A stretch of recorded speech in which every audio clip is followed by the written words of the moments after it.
그 당시에 나를 포함한 언론인들이 저질렀던 잘못들을 다시 보니까 야, 참 대단했다. 어지간했다. 좀 제대로 반성을 하고 넘어가야 되는데 좀 한국의 언론인 전부가 대가리 받고 반성해야 되는 어마어마한 손 사장이 울먹이는 왜 너도 울먹여? 헬라 동지들, 가짜뉴스를 헬라 보낼 헬마우스입니다. 일단 오늘 세팅을 보시고 좀 이거 뭐 하는 거지? 라고 생각하시는 분들 많으실 텐데요. 제 심경이 그렇습니다, 여러분. 뭐 하는 짓이지? 해마 도사인 줄 알고 두근두근 하셨죠? 얘 깔아놨다고. 뭐 하는 겁니까 이게? 북콘서트입니다. 북콘서트. 북콘서트. 제가 북콘서트를 북콘서트 근데 이 책은 내가 쓴 게 아닌데? 아 이건 우리 어차피 책 쓰고 있지 않습니까? 어. 북콘서트를 너무 해보고 싶어서 미리 연습할 겸 해서 이게 이제 PPL이 들어왔어요. 이걸로 이제 북콘서트를 하면 되겠다. 저자가 없는데. 저자만큼 가짜뉴스의 전문가, 어. 전직 팩트체크 작가. 아니 광고 받아가지고 한다는 얘기를 이렇게 그럴듯하게 꾸며내려 이 새끼가 이거. 왜냐면 어. 2월달에 저희 수익이 그래. 공개됐습니다. 왜냐면 내가 코로나 바이러스를 다룰 때 광고를 안 넣었지 않습니까? 근데 코로나 바이러스밖에 안 했어. 5개 연달아하면서 없어 수익이. 그럼 어떻게든 우리가 뭐 굶어 죽을 순 없잖아. 그러니까 이렇게 대책이 없어요. 처음에 그 코로나 관련해가지고 할 때 우리는 이거는 정말 공익적인 차원의 그 컨텐츠니까 이건 광고를 붙이지 않겠다 이런 선언을 하고 시작했지 않습니까? 근데 그거를 5개 연속할 줄은 몰랐지. 2월 내내 그 레이스를 할 줄 몰랐죠. 그래서 이제 목구멍에 포도청이라 또 광고를 받았습니다. 저희가. 우리가 뭐 사실 아무 광고나 받진 않잖아. 아무 광고나 받을 수는 없죠. 콘텐츠가 될 만한 것만 이제 봤는데 이게 좀 가짜 뉴스의 고고학 아니겠습니까? 그래서 우리랑 일단 연관이 있고 읽어봤는데 얘기할 부분들이 많이 있어요. 아 그래? 네. 나는 그 책의 제목이 네. 헬마우스에서 영감을 받았다고 생각해. 왜냐면은 성재준 편에서 내가 성재준이 가짜뉴스의 고고학자다 이런 표현을 내가 했어. 야, 저 깔때기 장난 아니다. 국피디 코인을 샀다는 거예요. 큰일 날 소리 하네. 지금 말이야. 몇 달을 준비한 이 책을 가지고 갑자기 이거 9PD 코인 탔다고 이거. 야, 진짜 뻔뻔하다 저거. 사실은 저희한테 주님들이 많이 이렇게 내려오십니다. 아, 많이 오셔? 생각보다 컨택이 많이 옵니다. 왜 많이 오는 그 컨택을 다 얘기를 하지 않는 거지? 아 걸렸네. 아니, 광고가 많이 들어오면 얘기를 해서 해야 될 거 아니야. 아니 근데 주구장창 채널에 광고만 올릴 수는 없는 거니까. 감사한 일이죠. 주님들이 그렇지, 도와주려고 그렇지. 하시는 그렇지. 거는. 근데 갑자기 무슨 고양이 용품 광고가 앉아있고 이거 이상하잖아 너무. 그래도 먹고 좀 살아야 되지 않을까? 네, 그래서 이건 그거는 제가 차차 대안을 잘 마련해 보겠습니다. 많이 오는데 그동안 많이 쳐냈습니다. 감사한 일이지만 사양하고 사용할 때 좀 상의를 하고 사용을 하면 안 될까? 그러다가 이게 걸렸다는 거죠. 요건 그래서 내가 형한테 선물하는 척하고 한번 읽어보시라. 그래. 네. 형 이거 가지고 우리가 한번 컨텐츠 짜봅시다 해가지고 내가 얼마나 열심히 이렇게 봐가지고 뭐 이런 것도 막 붙이고 야 이걸로 컨텐츠를 만든다 이거지 이러고 내가 왔어. 근데 왔는데 이 세팅이 이게 이상한 거야 이게. 보니까 이거 우리 세팅이 아닌데 이거. 내가 이제 몇 주 보니까 어. 꼼꼼하게 읽으셨더라고요. 그래. 기다리면서. 그래서 이제 때가 됐다. 뭐가 때가 돼? 다 읽으신 것 같으니까 촬영을 해야겠다. 북콘서트에는 보통 저자들을 모시는데 저자가 없잖아요. 저자를 모시지는 않았잖아 지금. 저자에 준하는 사람을 모시려면 누구야? 꼼꼼히 읽은 헬마우스를 모셔야 되기 때문에 이 책을 저자만큼 잘 파가고 있는 사람이 필요했다. 나는 막말로 선생님 실력이랑 이 책이랑 딱 만나면 이거 완전 살아있는데. 이런 생각이었던 겁니다. 알겠습니다. 예? 좋습니다. 그러면 북콘서트를 하자. 북콘서트를 근데 어떻게 합니까? 형들은 책을 좀 내봤지 않습니까? 그렇죠. 형도 내봤고 우리 한가형도 책을 내봤지 않습니까? 그렇죠. 근데 저는 책을 내본 적이 없지 심지어 않습니까? 우리는 북콘서트도 다 해봤어. 네, 그러니까 해본 적 있지 않습니까? 그러니까 북콘서트라고 하면 형들이 알아서 해주실 거라고 나는 생각을 하고 아니 이 새끼야! 또! 북콘서트를 제가 본 적은 있습니다. 네. 한 이런 정도로 잡아놓고 미니 북콘서트를 하면 되지 않을까? 요 정도 세팅을 해놓으면 네. 한가놈이랑 헬마가 알아서 할 것이다. 그렇죠. 제가 진행을 지금 좀 또 하고. 이렇게 해서 우리한테 또 넘기겠다 이거를. 뭐 결과는 그렇게 됐죠. 이제 북콘서트를 해서 시작을 해보기로 하고 네. 읽어보셔서 알겠지만 이 책이 다루는 범위가 굉장히 넓습니다. 커버리지가.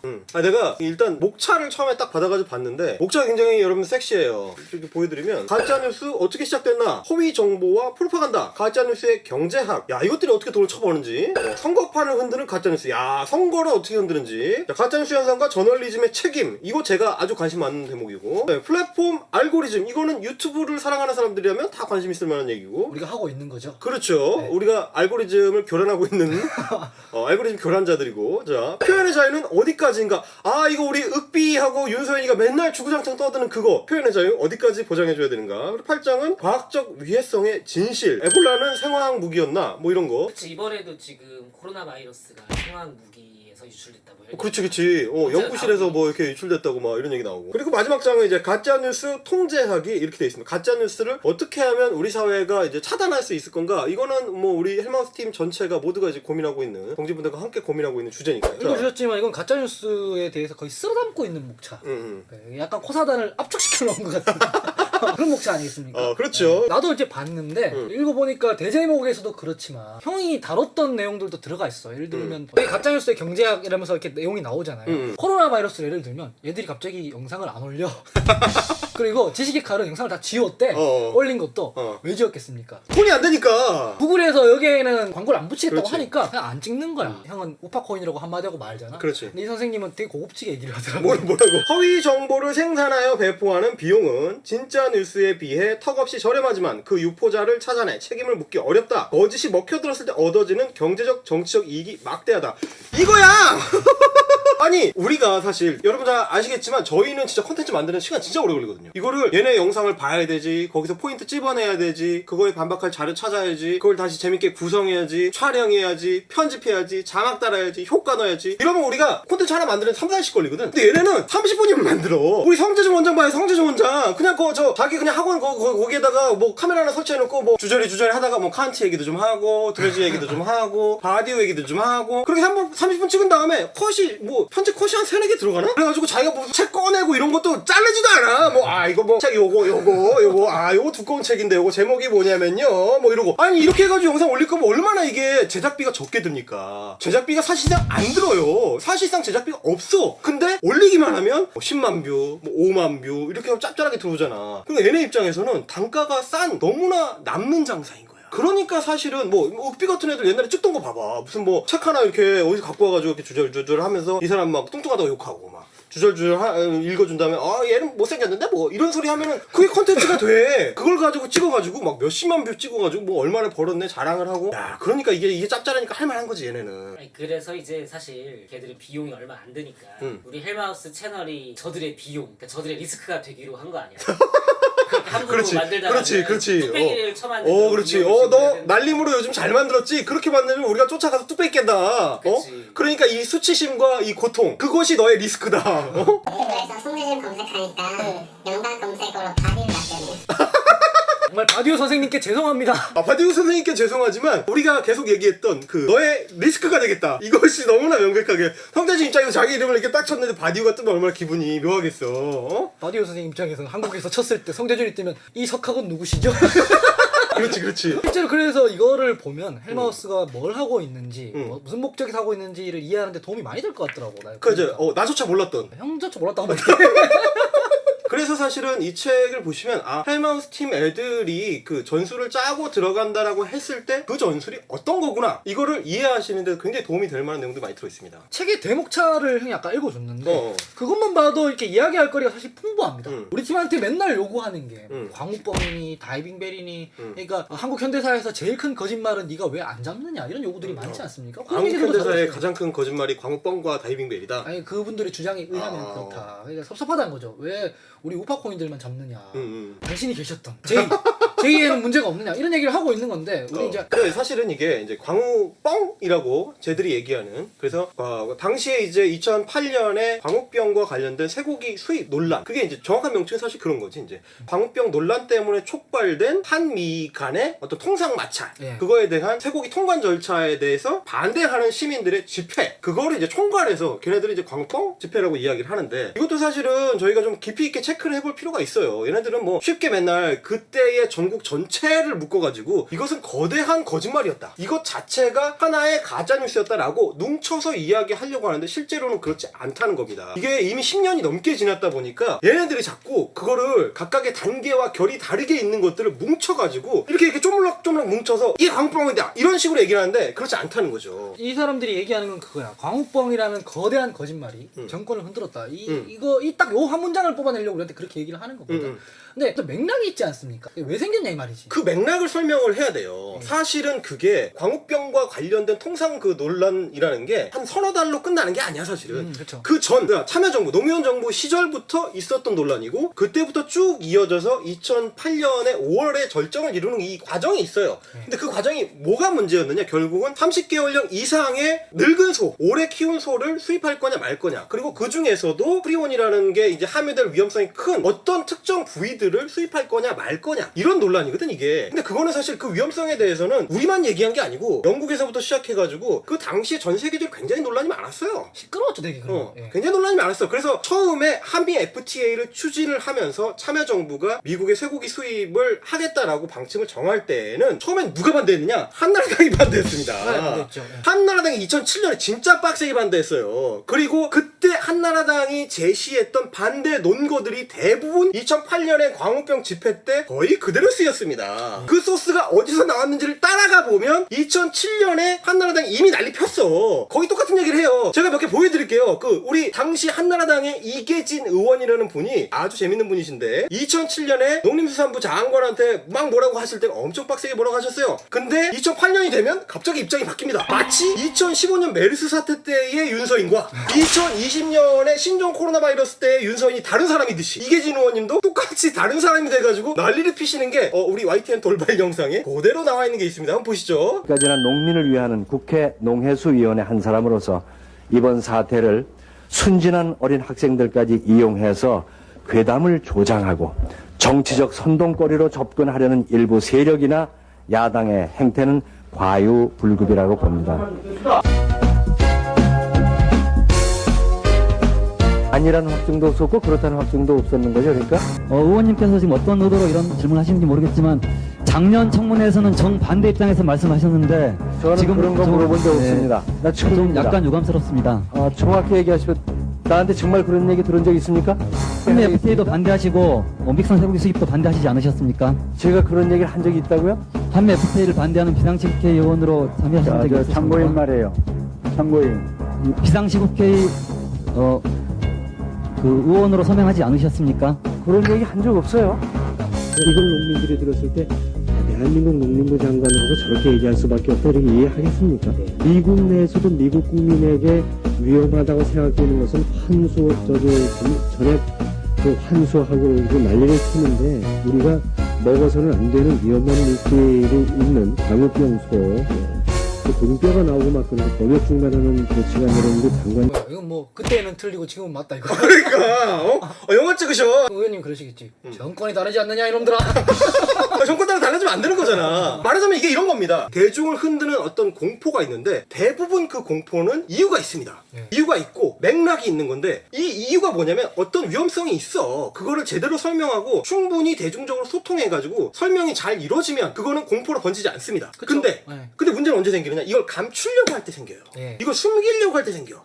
공개를 하지 않으려고 할 때 생겨. 그래서 민주주의가 확산될수록 공포와 가짜뉴스는 죽지만 그걸 감추면 감출수록 커지는 겁니다. 2008년의 상황이 사실은 이것과 밀접하게 연관이 있어요. 그 우리 콘텐츠에서도 한번 다뤘지 않습니까? 사실 음모론이라는 게 언제 자라났느냐. 그렇지. 그 정부가 정보를 조작하고 감추고 거짓말을 하니까 그렇지. 거기에 공포심을 느낀 사람들이 의문을 느낀 사람들이 거기에 막 온갖 가십거리를 집어넣어서 생기는 거 아니겠습니까? 그렇지. 근데 사실은 말하자면 2008년 초에 광우병과 관련된 집회가 세게 일어날 때 그 당시에 야권인 뭐 민주당이라든지 혹은 야권에 동조하는 시민들이 전혀 정치적 의도가 없었다라고 이야기할 수는 당연히 없습니다. 어떤 형태의 반정부 운동이든지 당연히 정치적 목적이 어느 정도 들어있지. 그런데 그게 단순히 몇천 명 단위가 아니고 수십만 명, 수백만 명이 될 때는 그 목소리 자체가 이미 의미가 되는 거야. 이미 이유가 있는 거예요. 그 이유가 무엇이었느냐? 당시 통관 절차를 미국하고 합의할 때 제대로 공개를 안 했다는 거야.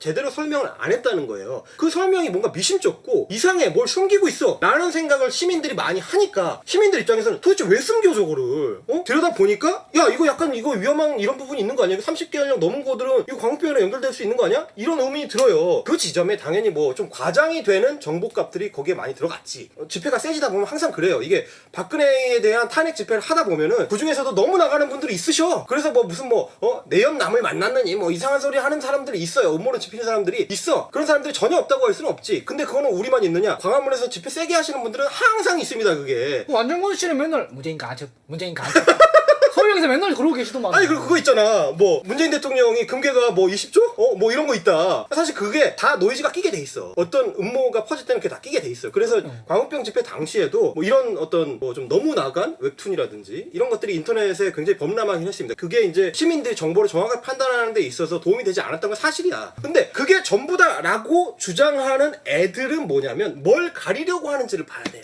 걔네들이 진짜 목적하고 있는 게 뭔지를 봐야 돼. 이 일부의 어떤 오바들을 그게 전부인 것처럼 포장하려고 하는 애들은 뭘 가리려고 하느냐? 당시 정권이 실제로는 뭘 공개하지 않았고 어떤 부분에서 잘못했었고 그게 시민들의 의혹을 샀던 게 뭔지를 제대로 이야기하려고 하지 않는 거야. 아까 한나라당이 입장 바꿨다 그랬죠? 마찬가지입니다. 그렇게 반대하는 목소리가 뭐였는지를 잘 아는 집권 여당이 무조건 정부 실드 치는데 끝이야. 그렇게 하니까 아니 30개월령 이상의 소외는 분명히 위험성이 있었던 게 사실이고 그게 물론 과장된 측면이 있었지만 그게 위험성이 있었던 건 사실이니까 그거에 대한 정확한 설명이 됐어야 돼. 그렇게 해서 우리가 뭐 우리 통상 당국이 당시에 미국하고 협상을 할 때 충분히 이야기를 세게 해가지고 더 우리 입장을 피력할 수 있었거든. 그러니까 설명을 제대로 하고 공개를 제대로 하고 그랬으면 그렇게 커지지 않아. 코로나 바이러스랑은 다르다는 거잖아요. 코로나 바이러스는 공개를 하는데도 누군가가 사익을 편취하려고 그렇지. 그렇게 하는 거고 여기는 자기들이 정보를 제대로 공개 안 했기 때문인 거고 그렇지. 차이가 있는 거잖아요. 그것도 그렇고 이제 요구하는 대응 조치 사이에서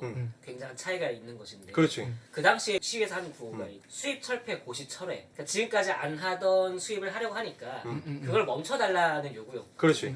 여기에는 사실 한국에 손실이 발생할 게 없는 거잖아. 그렇지. 근데 이를테면은 신종 코로나 때문에 중국이 정부 막아라! 한국 경제를 작동시키지 말라라는 그렇지. 그런 요구인데 무책임한 거지 사실. 그치 이걸 가지고 당신들도 세월호 참사 때 무조건 멈춰 세우고 아이를 구해야 된다고 했지 않느냐 하면 그렇지. 그 구조 활동을 빡세게 하는 데에는 거기에만 비용이 들어가는데 요소가 투입되지 한국 사회 전체가 멈추는 건 아닌 건데 얼토당토하는 거를 같은 걸로 묶어서 비교하면서 내로남불이네 이렇게 얘기를 하고 있는 거지. 그렇지 저런 층위가 있는 거지. 그러니까 걔네들 문제 중에 하나는 뭐냐면 안전 문제에 있어서 정부가 어떤 식으로 접근하는지의 문제예요. 팽목항의 오보들. 아 또 왜 또 무슨 얘기 하려고 그래. 아니 근데 이제 우리한테 아까도 얘기했지만 다이빙벨리 얘기도 많이 하시는데 그 부분에 대해서 막 관련하다고 얘기를 그때 혹시 제2에 계셨어요? 있었습니다. 그때 제일 JTBC에 있었고 네. 저는 뭐 말하자면 이제 항상 어디 나가서 이야기할 기회가 있으면 얘기하지만 2014년 4월 16일을 전후한 세월호 사건 보도는 저의 어떤 방송 작가로서의 커리어에 중대한 전환점이 된 말하자면 어떻게 보면 거의 인생을 바꾼 사건이어서 그 부분에 대해서는 굉장히 깊이 고민을 한 그 결과를 저 스스로 갖고 있어요. 이 책에서 다루는 팽목항의 오보들은 너무 명백한 오보들이야 사실. 나는 이제 왜 이게 눈에 띄었냐면 여기 가짜뉴스 현상과 저널리즘의 책임이란 부분도 그렇지. 있고 그다음에 사실상 세월호 국면에서 오보들이 많았던 건 사실이고 엄청나게 많았죠. 형이 그 저널리즘 영역에서 종사하고 있는 입장에서 이런저런 느낀 바들이 있을 것 같아서 사실은 그 당시에 뭐 여기 이 책에도 그 팽목항의 오보들이라고 아예 이제 챕터를 따로 빼서 그 당시에 이어졌던 오보 중에서 이제 제일 중요하다고 생각하는 몇 가지를 뽑아서 정리를 해 놓으셨는데 일단 당시에 현장에 있었던 사람 입장에서는 참담하죠 사실. 그 매일매일 오보가 터져. 매일매일 오보가 터지는데 그 오보의 수준이 단순히 숫자 몇 개 틀리고 이런 수준이 아닌 거야. 어떤 거는 정말 끔찍한 오보들이 있어요. 그 특히 그날 당일에 벌어졌었던 그 문자 오보. 저 단원고 학생 전원 구조라는 그 문자 오보는 좀 한국의 언론인 전부가 대가리 받고 반성해야 되는 어마어마한 있을 수 없는 오보였고 그게 첫 오보였죠. 그게 첫 오보고 네. 제일 참혹한 오보고 그게 세월호 사건 당시에 세월호 참사 당시의 오보의 어떤 상징이죠.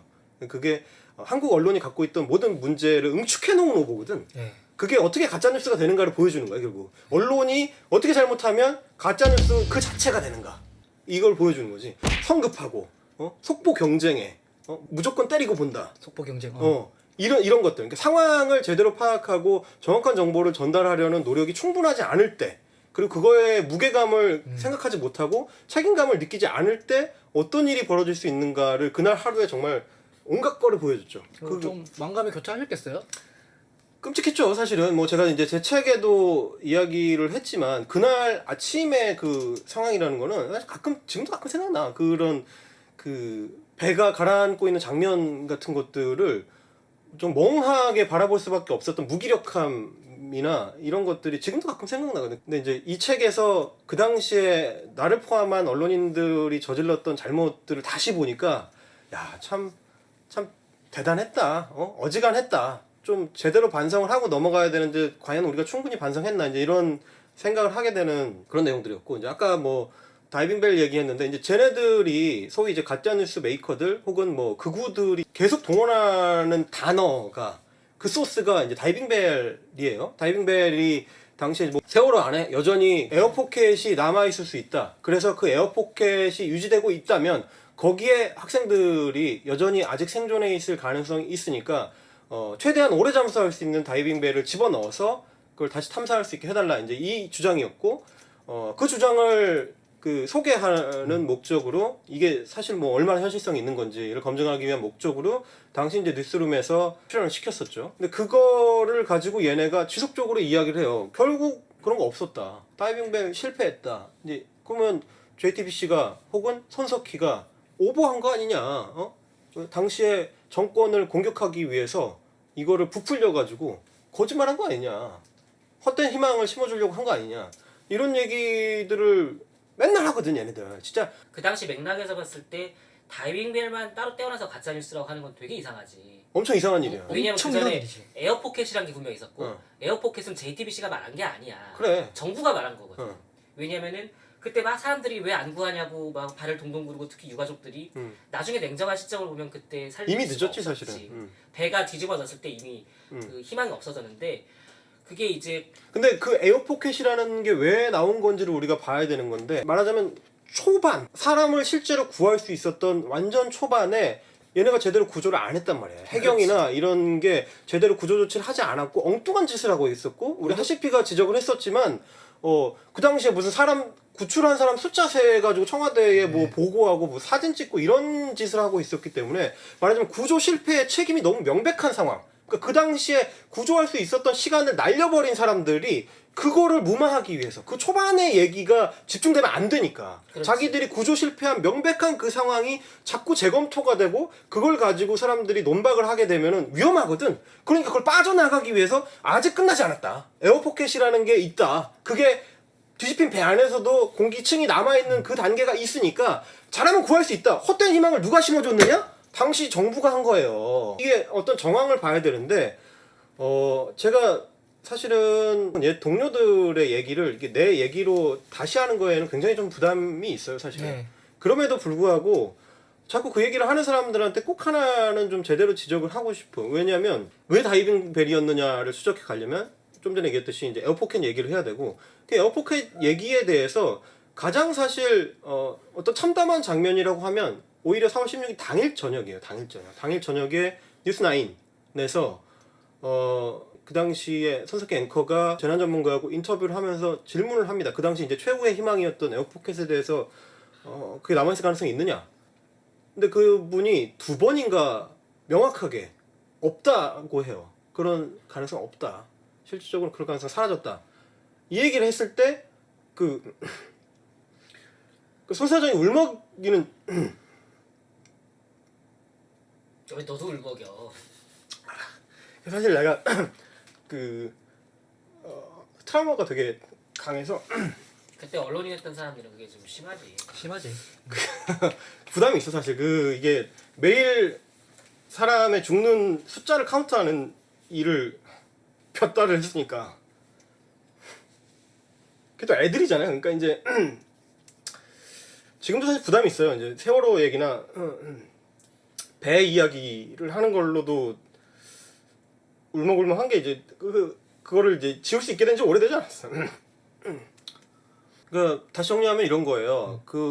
그날 당일날 밤에 에어포켓과 관련된 질문을 하고, 말하자면 그것이 그 희망이 더 이상 없다는 걸 누구보다 잘 아는 사람이 사실은 당시의 손석희 앵커예요. 그 사람보다 잘 알 수 있는 언론이 없어. 왜냐면 본인이 그날 당일날 그걸 울먹이면서 그 소식을 전했기 때문에 누구보다 잘 알죠. 없다는 사실, 그 희망이 꺼졌다는 사실을 누구보다 잘 알아. 그럼에도 불구하고 다이빙벨이라는 어떤 상징이 좀 전에 이제 하시피가 이야기를 해줬지만 그거라도 붙잡고 싶었던 사람들의 간절한 마음이 있어요. 예. 그리고 그 희망을 계속 놓지 못하게 혼동을 시켰던 책임이 과연 누구한테 있느냐를 다시 따져보면 결국 그 당시에 구조 실패를 숨기고 싶었던 사람들, 그리고 그렇게 계속 거짓말을 해서 사람들을 말하자면 혼동하게 하려고 했었던 사람들한테 사실은 있는 건데, 어쨌든 그 희망을 붙잡고 있는 사람들한테 마지막으로 그거를 확인할 수 있는 기회라도 사실은 주는 게 어떻게 보면 못을 박는 일일 수도 있지만 그것이 최종적으로 없다라는 거를 명확하게 하는 게 어떻게 보면 매체의 역할이고 언론의 역할이기도 사실 한 거예요. 그래서 그 출연이라는 거는 나는 그렇게 결정됐다고 생각해. 왜냐면 나는 뭐 그 당시에는 정치부에서 일하고 있었기 때문에 이제 뉴스9에서 어떤 식으로 의사결정이 정확하게 진행되는지 잘 모르지만 저널리즘을 오래 해왔던 사람 입장에서 봤을 때는 아마도 그런 과정을 거쳤을 것이다. 그리고 결국 그것이 무슨 뭐 다이빙벨이 우리의 유일한 희망이다. 그런 얘기를 하려고 했었던 인터뷰는 전혀 아니에요. 왜냐면 그 인터뷰를 다시 틀어보면 알 수 있어. 보면 지금 하는 얘기 얼마나 허황된 얘기인지를 알 수 있는데 심지어 그 거짓말을 하고 다니는 애들도 다이빙벨을 노래를 부르고 다니는 애들도 그 인터뷰를 안 봤어 사실은. 제대로 본 적이 없어요. 근데 그 단어만 가지고 계속 확대해가지고 이게 부풀리고 있는 거야. 실제로 그 인터뷰 내용은 그게 아니에요. 예? 세월호 얘기도 했지만 그렇죠. 결국 이 책을 통해서 우리가 좀 더 풍성하게 얘기할 수 있는 것들이 뭐냐면 조금 더 이제 깊은 단위의 저널리즘 얘기. 왜냐면은 언론사에 계셨지 않습니까? 그렇죠. 가짜뉴스가 생산되는 이유 중 하나가 나는 기성 언론들이 좀 실패하고 있는 지점이라고 봐요. 그게 퀄리티가 낮아졌다. 이게 이것뿐만이 아니라 이 뉴미디어에 적응하지 못하는 부분도 있겠죠. 근데 그거를 뭐 여기 보면 대제목에서 나오지만은 가짜뉴스를 통제하기 이렇게 해서 무슨 긴급체포로 해결할 수 있는 게 아니라 결국 더 올바른 정보를 더 괜찮은 정보를 저널리즘이 만들어내야 되는 거 아니에요. 그렇지. 그래서 이런저런 논의들이 많이 있지만 결과적으로 헬마우스 팀에서 선택한 거는 양질의 정보를 만들자. 그렇지.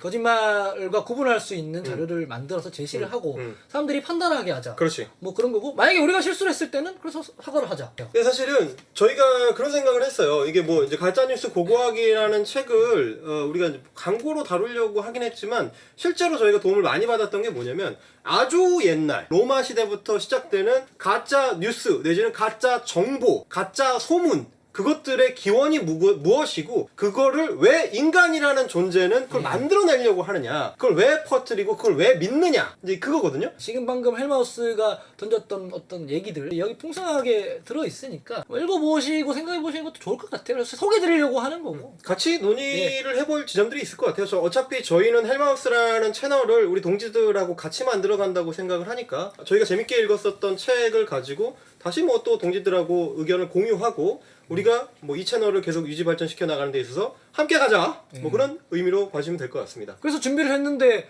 이 독한 이 멘탈 센 헬마우스가 울컥울컥 해대니까 내가 지금 텐션이 확 떨어져가지고 오늘 광고가 약간 산으로 갔는데 광고 주님께서 요청사항이 있었는데 내가 일단 이거 못하겠다고 말했는데 뭐야? 하나는 넣어주자. 뭐야? 자 지문이 있어요.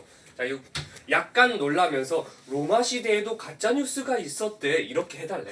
한번 해드리자 우리. 아! 로마 시대에도 가짜뉴스가 있었다? 그럴 됐어, 우리 수가? 넣었어. 급심하이를 하겠습니다. 자 여러분 저희는 앞으로도 유튜브 세계를 배회하는 가짜뉴스 고고학자로서 깊이 탐구하고 제대로 조지는 활동 계속 해나갈 거고요. 재밌는 가짜뉴스 쪼개기로 또 찾아뵙겠습니다. 오늘은 여기까지입니다. 저는 헬마우스였고요. 하시피였습니다. 구독은 통제! 제보는 팀플! 멤버십은 해. 동료! 아트가 개판인데? 헬 예!